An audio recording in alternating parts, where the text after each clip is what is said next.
Welcome to Samba Samba. Enjoy the video. In this video, I will show how to make zip sauce for steak. First, let's gather our ingredients. You'll need 1 stick of unsalted butter and 2 tablespoons of olive oil. Also, have 1/4 cup of beef broth, 2 cloves of minced garlic, and 1 tablespoon of Worcestershire sauce ready.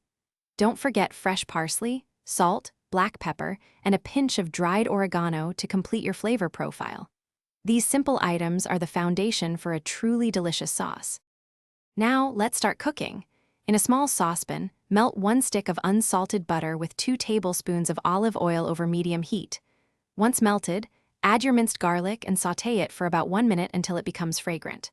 Next, pour in the 1/4 cup of beef broth and 1 tablespoon of Worcestershire sauce, stirring everything together thoroughly.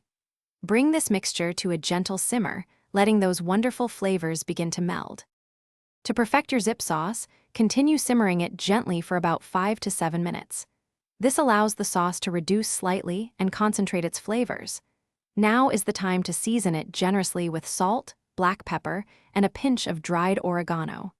Taste and adjust the seasonings as needed to achieve your desired flavor balance. The sauce should be slightly thickened, but still have a lovely pourable consistency, ready for your steak. Your delicious zip sauce is almost ready. Remove the saucepan from the heat and stir in a generous amount of fresh chopped parsley. Let the sauce rest for just a few minutes. This helps the flavors settle beautifully. Finally, spoon the warm zip sauce generously over your perfectly cooked steak.